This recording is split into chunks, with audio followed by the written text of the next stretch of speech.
This is The Joe Gaither Show on BamaCentral.com.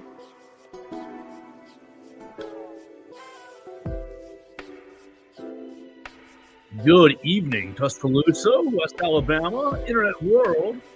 How's everybody doing out there on The Joe Gaither Show? This is The Joe Gaither Show on BamaCentral and BamaCentral.com. You're watching me on YouTube, on Facebook, and on Twitter. You're listening to us on Spotify, Apple Podcasts, and on Amazon. And it's Sunday. It's Sunday, and usually we don't do a whole lot of episodes on Sunday. Usually we don't do a whole lot of work at all on Sunday, but we should bring you an episode today from Phoenix, Arizona. Yep, we're still here. If you're watching us on the platforms, you can see us right here in the hotel room, hanging out right here in downtown Phoenix as Alabama lost to the Yukon Huskies 86-72. First off, you can jump into the show and let us know how you thought or what you thought of the game last night, right there at Joe Gaither 6 on Facebook, Twitter, and YouTube. You can send me a comment, question, query, and complaint, or just let me know what you thought of this season. What was your favorite memory from this season? Let's talk about the game last night. All right, well, let's get into the Final Four. It was an absolute blast, first off, for anybody who's not been to a Final Four. It was my first time at the Final Four, and it absolutely rivaled the national championship game, my national championship game experience, and it rivaled my time in Dallas for a big bowl game. So, yeah, it was awesome. It was incredible to see Purdue and NC State. Look, we got in there. The game started at 3 o'clock local time. We got in there about 12:30, 1 o'clock, just 2 hours, just to get settled for the Purdue game. And really, we were just there to take in the scenery for the Purdue and NC State game.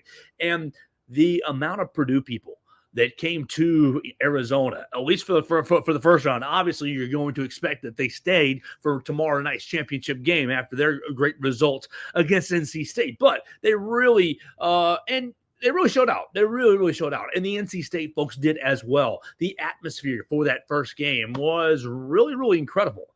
I've never seen a basketball game in a football stadium before until yesterday.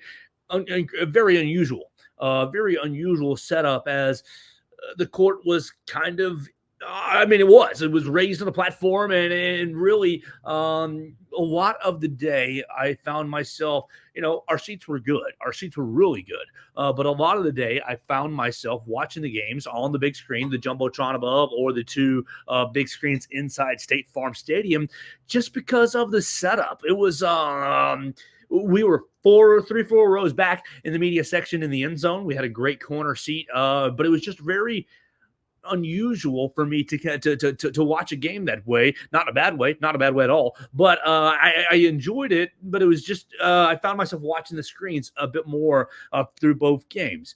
But as far as the atmosphere, the Purdue fans showed up en masse, and they won the game pretty handily. That's what a 1 seed should do to an 11 seed, and you give NC State a whole lot of credit for winning so many games in a row. I mean, if it weren't for a bank shot against who is that, Virginia, in the ACC tournament, their season would have ended weeks and weeks and weeks ago.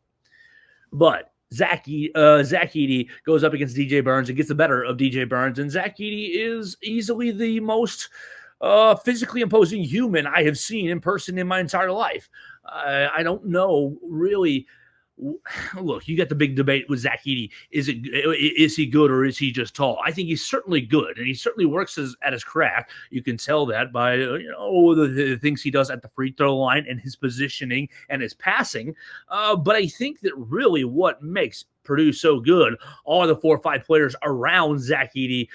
They're talented enough to where you have to, we can't play Zach Edey 5-on-1, 4-on-1, 3-on, we can't send so many defenders at Zach Edey. You saw that yesterday with a couple of their supporting role players making a bunch of threes down the stretch to send Purdue into the championship game. So it was fun to see Purdue, and that was great. And their fan base was loud, and I expect them to still be in Phoenix. But then it was the Alabama game. Alabama and UConn, and it was certainly the lesser of the atmospheres. I don't want to say that it wasn't a lot of Alabama fans there, because it was. There were a lot of Alabama people there, and the students while the student section that they had reserved off for them wasn't completely full, it was a good 70% full. And look, that's a tough trip for a student. That's a tough trip for anybody. It was a tough, well, it wasn't an easy trip for us. I'm not complaining about it, but it just is, it's a long way. And when you've got logistics involved and big money involved, and you got to take time off work and school and this and that, you got to give the students a lot of credit. You saw a lot of who's who in the crowd. You saw Stuart Bell. You saw former Alabama coaches Antoine Petway and Brian Hodgson and Mark Gottfried. You saw lots of Alabama alum. Trevor Relaford was in the building. You saw Chuck Davis was in the building. Darren McKee was there. It was a lot. It was well represented Alabama contingent for sure. The UConn people were interesting because I think there were more UConn people in the building than were felt. They really didn't get loud and vocal until kind of the end of the game where Alabama faded away, and the UConn folks, they weren't rude by any means, but they were kind of celebrating, we're going to the championship game. Of course, we expected it, and they're an absolute machine. An absolute machine. I thought when the game ended, well, back up. In the middle of the afternoon, I thought, okay, if Alabama's season is over tonight, I'm going to need to control my emotions. I'm going to be really, really sad. I'm going to be really, really sad because, you're right here on the precipice of winning a national championship and you don't do it. I'm going to be really, really sad. In just the finality, I usually just get sad over things that, when things end. All right. But Alabama, the clock hits 0, and I've been sitting here afterwards. It's 4:24 on the way in Arizona. They're on mountain time, but they don't do daylight savings time, so they're essentially on the West Coast time. It's 4:24, so we've been at it today.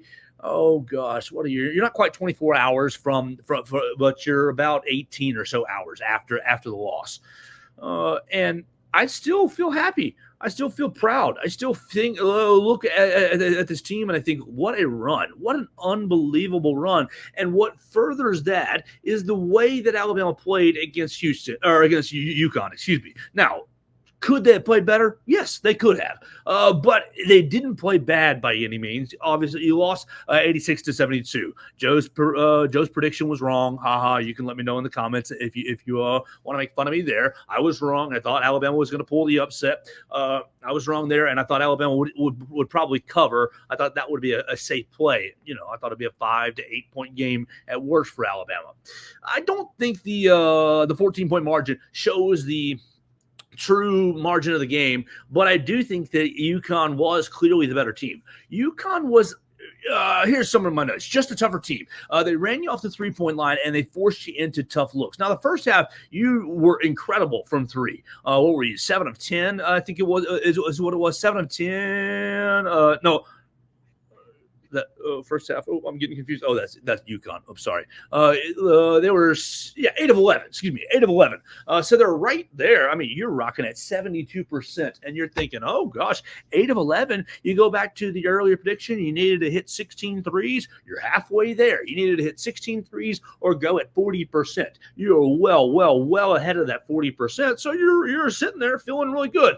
But you look up at the scoreboard and you're down. What was it? 5 points? Yeah. 4 points, 44-40, and you're thinking, oh my gosh, we've hit 8 threes. Alabama's hit 8 threes, and you're down by 4 points. You're not feeling so good about that aspect.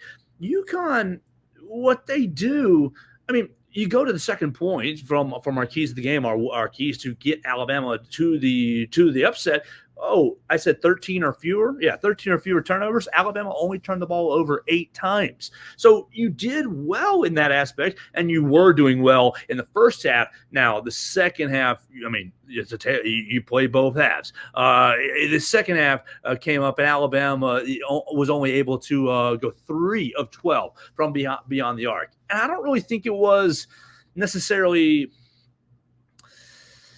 I don't necessarily think it was, oh, you're taking bad 3-pointers. Look, UConn, what they're doing defensively, they're getting Alabama later into shot clocks than really Alabama was all season long. I think there was only 66 offensive possessions. Alabama's closer to running 85, 90, 93 possessions a game. So you're cutting down Alabama's opportunities to a high degree. And why were they doing it? Well, one, you got to give credit to you credit UConn's defense, but you also credit Alabama for not rushing shots just to rush shots. But UConn was forcing Alabama to get to first and third and fourth options, getting down into a shot clock, working a possession, and really taking tough shots, especially in the second half. They're just tough defensively, and my note says Alabama really felt the weight. I think UConn's weight wore Alabama down, and not really that they were a heavier team pound for pound. Yeah, Klingon and Caravan are heavier in the post than obviously Nick Pringle and Grant Nelson, but I think they really play a heavy style. They play deliberate actions on offense, really heavy. They set really heavy screens. I mean, Donovan Klingon took Rylan Griffin clean out on a screen from a sideline out of bounds. They play really patient offense, so they're getting really good shots, and their defense is really annoying. Their defense is really gritty. Every rebound is contested. You see millions of hands going up, for every single rebound. I think they just play a heavy style. They don't turn the basketball over. I said Alabama only turned it over 8 times. Well, UConn only turned it over 4 times. You can say, oh, well, Alabama could have stepped it up on the defensive end, but UConn just played so patiently, so deliberately. I mean, they played like the defending national champions, like a team that's gone and won every single tournament game by double digits. Do I have a problem with the way that Alabama played? No, not really at all. I just think that you ran into a team that's maxing out, a team that's skilled 1 through 5 and skilled off the bench. But, you heard after the locker room what made them so tough to defend Latrell Wright. So what made them so tough to defend Aaron Estrada? And they said, oh, well, we had a good feel of their sets. We had a good feel of their initial offense, but their initial offense has so many counters and baits and switches that it makes it tough to keep up with over the course of a game and over the course of a possession. Subsequently, they have, you got Alex Carabea. You got Donovan Klingon, who he had a great night, 18 points and 5 rebounds, but he wasn't even the leading scorer. Stephon Castle was, and while that was the game plan for Alabama to try to see if you can get Stephon Castle, leave him open to shoot, and it worked for Alabama, 2 of 6 from the 3-point line for Stephon Castle. But what did Dan Hurley do? Oh, you're leaving Stephon Castle open. You might want him to make threes. He starts dialing up plays for him. He starts getting him open and basically making Coach Oates and Alabama defend him. You 21 points from Castle. You get 18 from Carabin. It's just an even barrage. Tristan Newton was arguably going to be a lottery pick. Only 12 points for him. And then you think you're doing all right. And it's Alex Caravan hitting you for 3-pointers in the second half. Every single time, it's like, oh, you slip up one little time and UConn's going to burn you one little time. And so while Alabama's defense absolutely improved over the last 6 weeks, even more so over the last 3 weeks, it just wasn't quite good enough to really keep up with a complex offensive scheme, a complicated offensive game plan, with 5 and really 6 good offensive players. Who kind of have a good feel for themselves. And so you just tip your hat to Dan Hurley. You tip your hat to UConn, and you say, wow, Monday's championship game, you're going to get exactly what the college basketball world wanted, Donovan Klingon and Zach Edey. Unfortunately, Alabama wasn't able to pull off the upset, but Alabama did a lot of good things in the game. Mark Sears, another 20-plus point game, 24 points for my man Mark Sears, 3 of 6 from beyond the arc, and he hits that. It wasn't quite from the logo this time, but it was pretty close. And Mark just had a really, once again, efficient game, 9 of 14 from the field. You're wondering maybe if that was the last time you saw Mark Sears in an Alabama uniform. If it was, then you tip your hat to him. I know I put up on the Twitter machine at Joe Gaither 6 a couple of weeks, about a week ago. Yeah, it was a week ago. That is Mark Sears, Alabama basketball's greatest player. While I really hate the greatest player discussion because I think that it discredits, if I say Mark Sears is the greatest, then it discredits Derek McKee, or it discredits, lots of other great players. It discredits Reggie King. I don't really like to do that, but I do think that he is in that conversation, and this tournament run just kind of stamped himself. stamped himself, wrote himself in crimson flame. You got to give a lot of credit to Grant Nelson as well. If that was the last game you're going to see of Grant Nelson, 19 points, 15 rebounds. And look, Grant got his ass kicked in the game. And not really in the, look, he came out and I had a good stat line, but he was getting his butt kicked just physically. And I think that Alabama fans need to really appreciate what Grant Nelson has done this year, playing kind of out of position, taking on really the who's who of the big men in college basketball this year. And sure, did he do great always? No, but he fought, and I think he really gave his all, and you could see that night in and night out. I think he was overmatched many nights in the post, and he was overmatched.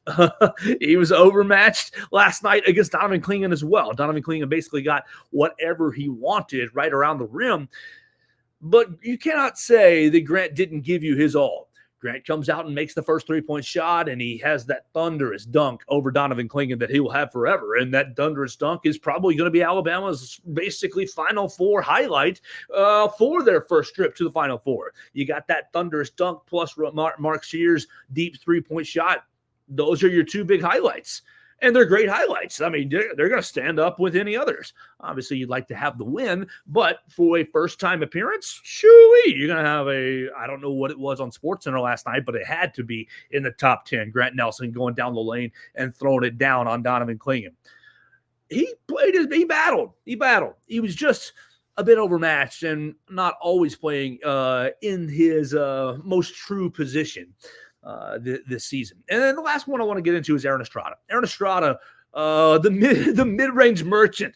Aaron Estrada, 13 points, 3 rebounds, 3 assists. And he really, I think, did his best to push the pace. Look, Mark Sears, while I think he's an excellent driver, I don't know how good a shot creator, individual shot creator, especially on the outside, that Mark Sears is. He gets to the rim very, very well and showed that all year long. Aaron Estrada was a bit better at kind of the ball handling, and creating some shots for himself. You saw that in yesterday's game. He had that very nice scoop layup from kind of the mid-range court. Look, that was what UConn did differently that Alabama's. I mean, how many times you had 6 or 7 is what Coach Oates charted, 6 or 7 mid-range shots in the game out of how many field goal attempts for Alabama? 58. So basically, your 58 field goal attempts, you take your 6 or 7, you're down to 50 efficient shots, right? 50 efficient shots, and really Alabama's used to getting closer to 60, 65 efficient shots. And so it's just an uphill battle. What's it going to mean, though? It's going to be everything. I mean, Alabama is now can now say that they've been to a Final Four. And yeah, did you run into probably the best team in the country? Yeah, you did. I don't think Alabama played that badly, and I think they left all their energy, all their gas. I think they burned all their gas on Saturday night. And so from a fan standpoint, you got to be happy with it. You got to be thrilled with it. Would you like to have, been more efficient offensively and not had – I mean, how can you – it's hard for me to complain about only 8 turnovers because there's a little bit of margin for error here. You're going to turn the basketball over some. It's really difficult without – let's just sprout our own 7'2" guy to combat Donovan Clingan in the post. You're just a little bit battling with your hand behind your back last night. And I think Alabama did as well as it could have, tying the game at 56 apiece. I mean, they closed the 4-point deficit at half, and they tied the game at 56 apiece with 12:41 to go. And then basically from there, UConn clamped down and went, what was it, a 30-16, 30-15 run to finish out the game. And UConn wins 86-72. So from an Alabama standpoint, it's absolutely a successful season. Think about it. 6-7 weeks ago, you were thinking, oh my gosh, the season was right there in front of you. You had the SEC regular season championship. You let it slip away.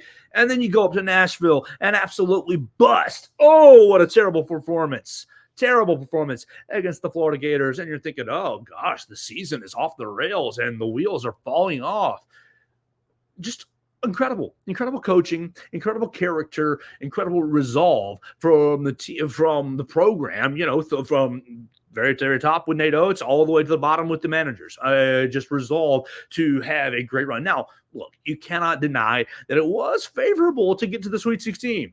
You beat Charleston, who plays like you. We've gone over it before. And Grand Canyon pulled the upset on St. Mary's, so you played a 13 in the next round. It was a tough game, and stylistically, it was a stylistic clash. So that made a very difficult game as well. But you had more talent than Grand Canyon. And then you play North Carolina in LA. Boom, you pull the upset. That was a huge win. Massive win. You knocked out the first number 1 seed in the tournament.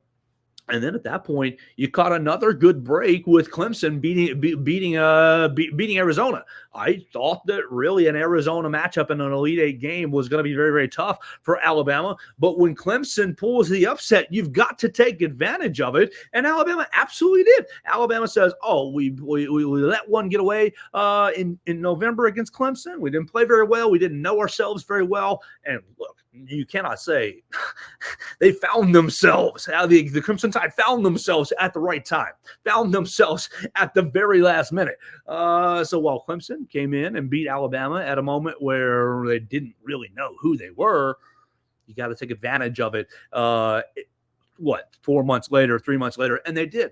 They got to the program's first Final Four. So Nate Oates has broken through. Nate Oates has made Alabama's made NCAA tournaments 4 years in a row. I think the longest streak I saw was 6 in a row, 82, 83, 84, 85, 86, and 87. 6 in a row. Coach Wimp Sanderson took the Crimson Tide to the NCAA tournament. But, man, you got to be feeling good. You got to be feeling good about next year. So let's finish up this episode by talking about next year. Look, this is just speculation at this point, but the next step is roster management, is roster construction, is let's go play Portal Combat. Nate Oates, you got into the portal last year, and, obviously – I think you would have liked to have not seen Namari Burnett transfer out, but he does. You would have liked to have seen Charles Bediako not stay in the – you had lots of and he went to the portal and he mastered it, or he came. He hit a home run. We'll say that he hit a home run last year. What will Nate Oates and the staff do this year? I mean, you got to remember last year he barely had a single. By the time everything was falling apart, he's having to hire new assistants. There was a period where Coach Nate Oates is playing Portal Combat all by himself. Now he's got Preston Murphy and at least for now, Ryan Pannone. Ryan Pannone was passed over or wasn't chosen for the Fresno State job, so he's going to have 2 assistants.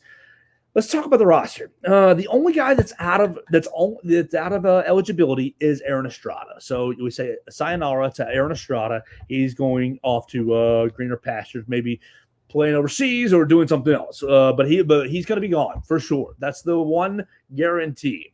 The rest of this is Joe Gaither's speculation, Joe Gaither's gut feeling, my bone, what I'm hearing, what I'm feeling. I don't really know much, so take this for a grain of salt. Look, I think that Muhammad Wagi, Nick Pringle, Grant Nelson, and Davin Cosby are going to be kind of the guys that you're going to be looking at. I don't know if they're going to be coming back to the program. You heard Grant Nelson last night saying that he wants to explore his professional options. And we all kind of knew that. We all kind of knew that he came to Alabama to improve his draft stock. Had a tough season. We went over that a little bit just now. But he says, but if it doesn't really look good professionally for me, I do want to come back. I'll be surprised if Grant Nelson is not getting paid to play basketball somewhere, whether it be in the G League or in Europe. I don't foresee him being back at the Capstone. Would I like to have him back? Oh, yes. I'd love to cover Grant Nelson for another year. I'd love to watch him develop a second season on this roster. Yes, I would. But I just don't really feel like that's going to be in the cards for him. Now, Nick Pringle, same sort of thing. You heard him last night. It's in God's hands. I don't really know. I want to play in the pros, but it's in God's hands. We haven't really got there. Nick Pringle was, love him or hate him, look, I'll just tell him, I think he was great for this team. I think he was really, really important for this team on the floor and off the floor. And you can focus, if you'd like, on the suspensions. I don't really think that's I don't really think that that's an important place to focus on. I think that the couple of suspensions, the couple dust ups with NATO, it's the emotional outburst with Coach Oates. I think that's just character growth as a young man, honestly.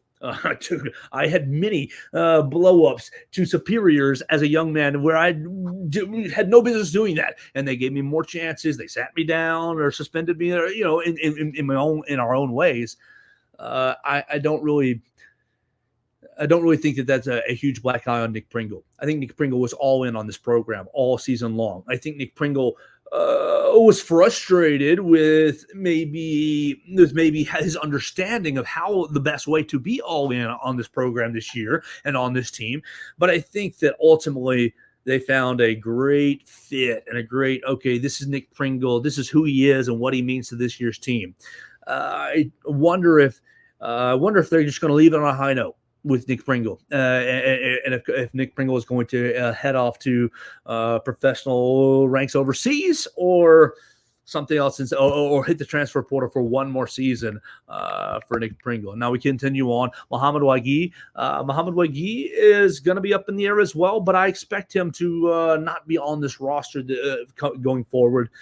I think Mohamed Wague just didn't really work out on the court this year, but I don't think it was his fault if you don't really know what was going on behind the scenes. Mohamed Wague, he came to Alabama late.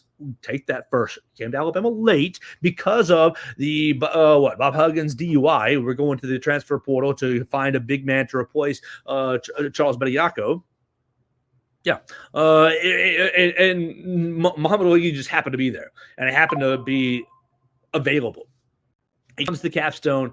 Oh, shoot, he's got a foot injury. He gets surgery in the summer, and okay, he's rehabbing, doing well. He's getting to the lineup, and he re-aggravates his foot injury. He doesn't go back under the knife and have another surgery, but you saw his minutes and his role significantly drop off, significantly fall off as the year went on. And most of that was due to his health. I think a lot of people wanted to see him more and thought, why isn't Coach Oates playing him? I think it's a lot to do with his health, his mobility, and really just the status of his foot. But I don't expect Mohamed Wague to be back on this roster in 2024-25. You continue on, Mohamed Wague, Nick Pringle, and Estrada. Davin Cosby's the last one that I've got on my I am guessing. Well, again, this is all a guess that he's going to be playing college basketball somewhere else. I think Davin Cosby shined a good bit in his opportunities this year. Obviously, he broke his foot towards the end of the year, and that's going to be a setback for him. His next step really is rehabbing the foot. He's got to figure out if he's going to be rehabbing the foot here in Tuscaloosa, and maybe that does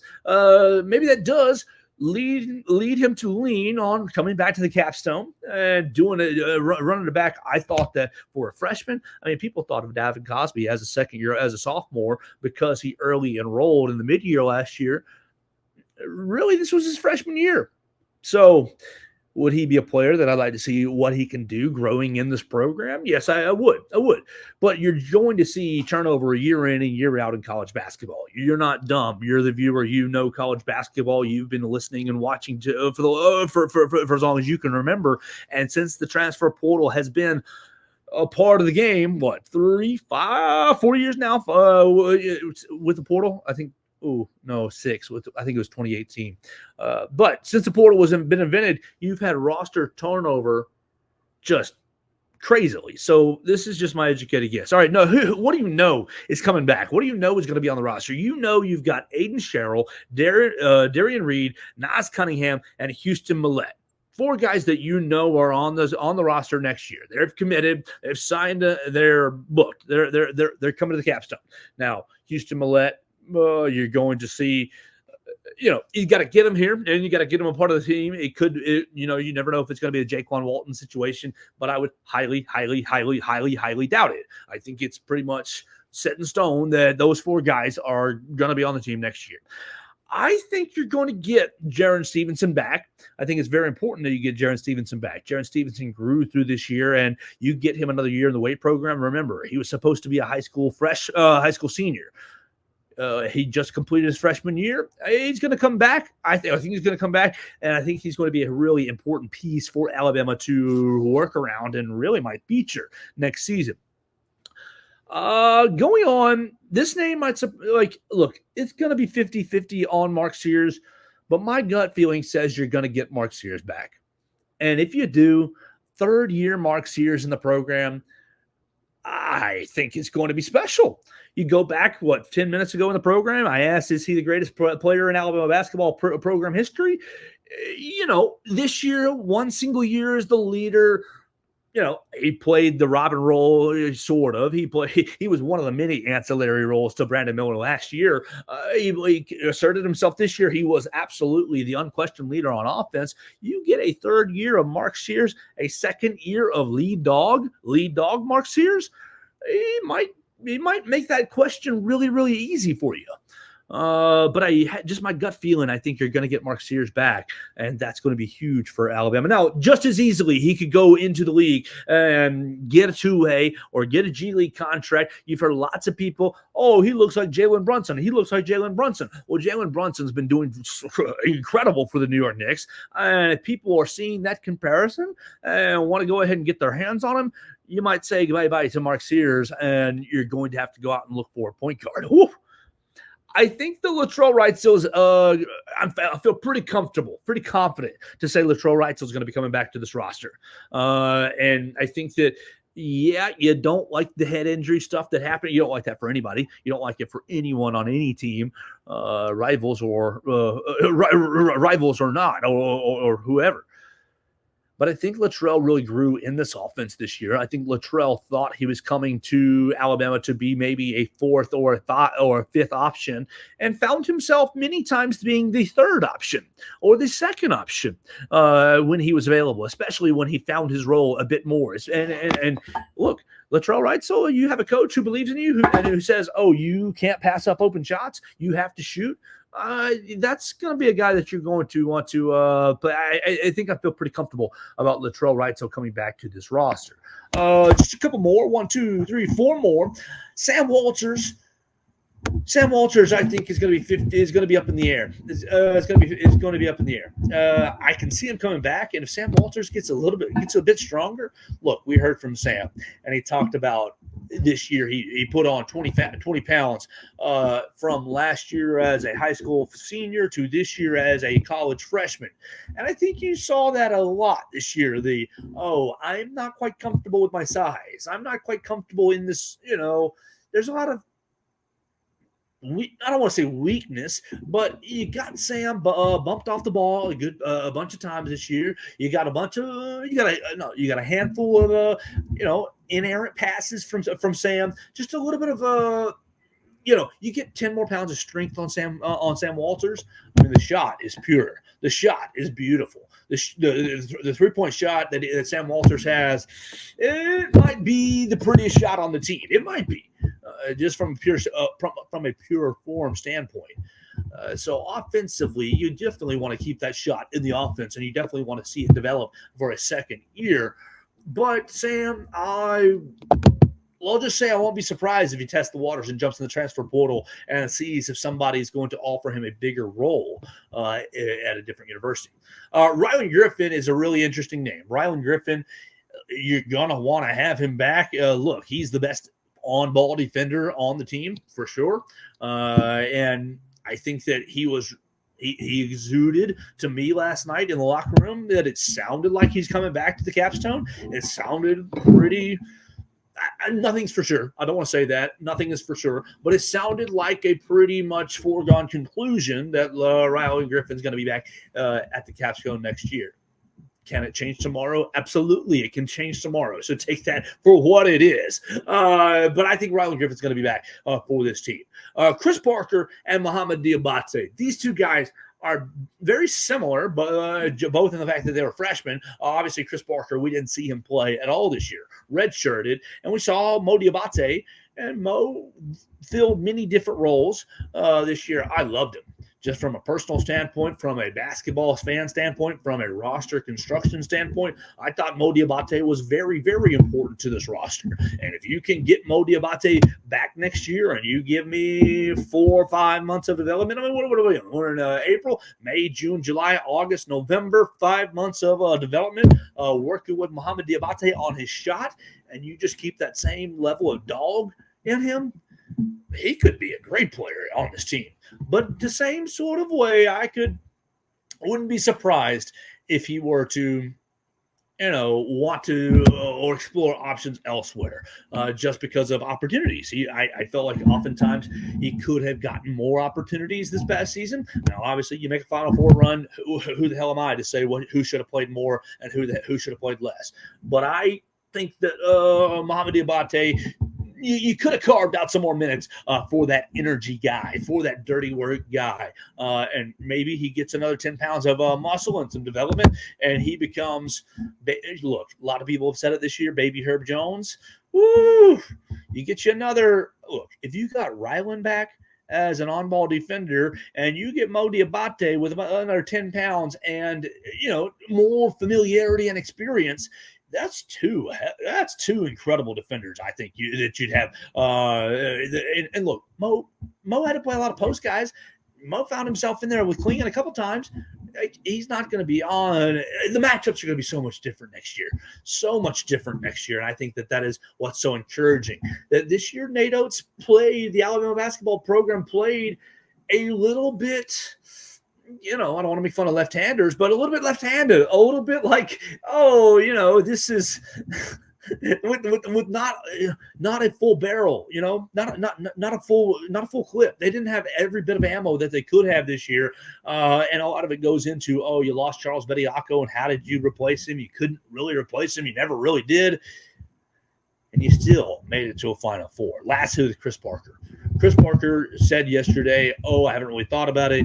I know that's a load of hooey. Everybody, all 13 of them, thought about what they're going to do next year already. They've been thinking about it. How can they not? But Chris Parker puts out great practice tape the other day, and I think that Chris Parker, if you can convince him, hey, man, that redshirt year wasn't a waste. That redshirt year, you developed a lot. We're going to use you next year as a redshirt freshman. I think you get him back, and you've got the makings of a really fun roster. Where does that leave you? If I'm correct, and look, I can easily be missing. This is missing on some of these picks. Some of these guys that I said might likely leave could stay, and some of the guys that I said will likely stay could leave. Like, let's just take it for what it is. Things are really, really, really fluid as we aren't even 24 hours after the conclusion of the season. I think Chris Parker is going to be back, and I think Aiden Sherrill, Darian Reed, Naz Cunningham, Houston Millette, Jaron Stevenson, Mark Sears, Latrell Wrightsell, Sam Walters, Rylan Griffin, and Mohamed Diabate will join him, and that leaves you 2 spots to go to Portal Combat, Nate Oates. 2 spots to go find yourself another big man to support Aiden Sherrill, to help him out. You don't want to leave. You don't want to be reliant on the freshman. You obviously are excited about his prospects as a center, but you don't want to be relying on him. You want him to be the second guy. You want him to be the second guy playing off someone with a lot of experience. And so you go out and get a big man in the portal, Nate Oates, and we will see what happens. We'll see what happens with this roster and with this program. I think that the program's in excellent shape. You're going to hire a replacement for Austin Claunch, and we at BamaCentral wish Austin Claunch the best at UTEP. It's been a great experience out here in Phoenix. Does it stink that Alabama lost? Yeah, it does. But did they play about as good as you could have against one of the best teams I've ever seen? Yes. For sure. I'm very proud of the Alabama effort, and I've been moved really by this run. I wonder how it's going to change the program and change the future of Alabama basketball. I know a lot of people are talking about arena. Let's build the arena, Greg Byrne. And to that I say, yeah, that's fun, but it's still not the priority. The priority is still NIL. Continue to recruit at a high level, and this just Nate Oates' recruiting pitch was already pretty good about improved draft stock, about preparing for the NBA, about playing in a futuristic, in an NBA style. His recruiting pitch just got a whole lot better. Oh, and we got to the Final Four, and I think Alabama's going to go back to a Final Four. Will they go back next year? Who's to say? The NCAA tournament is absolutely insane, but Nate Oates, I don't think he's too far away from a Dan Hurley. I think there's a gap for sure a gap, but I don't think he's too far away from being, I am the best basketball coach in college basketball. Right now, it's easily Dan Hurley, but I don't think Coach Oates is too far away, and so I don't think that this trip to Phoenix is going to be BamaCentral's last trip to the Final Four. If you missed it, go talk to a friend, ask him how it was. And the next time that Alabama does make it to the Final Four, I would tell you to prioritize being there. This is better than the Cotton Bowl that I experienced with Alabama against Cincinnati, for sure. And it is experience-wise, it's better than Indianapolis, that national championship game that Alabama lost to Georgia. Yeah, that was a loss as well. But just experience-wise, the whole fan interaction, things to do, and just pageantry of the Final Four has really, really, really been impressive. So that's going to do it for a Sunday. We're going to get out of here for you guys. Don't waste too much more of your time. Hope you guys are not feeling too down about last night. It's A-okay. Alabama basketball is going to be very, very good for a long, long time. And last night was just really the start and really a celebration of the breakthrough for this program. That'll do it for our show today. You can always follow the show at Joe Gaither 6 for any of our social media machines on Twitter, Facebook, YouTube, Instagram. I'm at Joe Gaither 6. You can subscribe to the show. I'm on Spotify, Apple Podcasts, and on Amazon, the Joe Gaither Show on BamaCentral. You can subscribe right there. And you can always subscribe to the BamaCentral YouTube channel. If you want to watch any of our conversations that we had in the locker room, we talked to literally every scholarship player that are right there on the BamaCentral YouTube channel, BamaCentral on YouTube, and you can see what we found. And we're putting all kinds of videos up right there each and every day. That'll do it for our day today. We will get back to Alabama this week. It's A-Day week. Will you be making your way to Bryant-Denny Stadium? Oh, man. We'll talk about A-Day this coming up week, and we'll keep an eye on what happens in the transfer portal with the Alabama basketball team. That'll do it for our show today. I'll talk to you tomorrow. We'll talk a little bit about the national championship game and much, much more right here on the Joe Gaither Show on BamaCentral and BamaCentral.com. Thanks for joining us on today's edition of the Joe Gaither Show on BamaCentral. Keep up with Joe on all his social media pages at Joe Gaither 6. Subscribe, rate, and review the show on Spotify and Apple Podcasts, and be sure to read us daily at BamaCentral.com.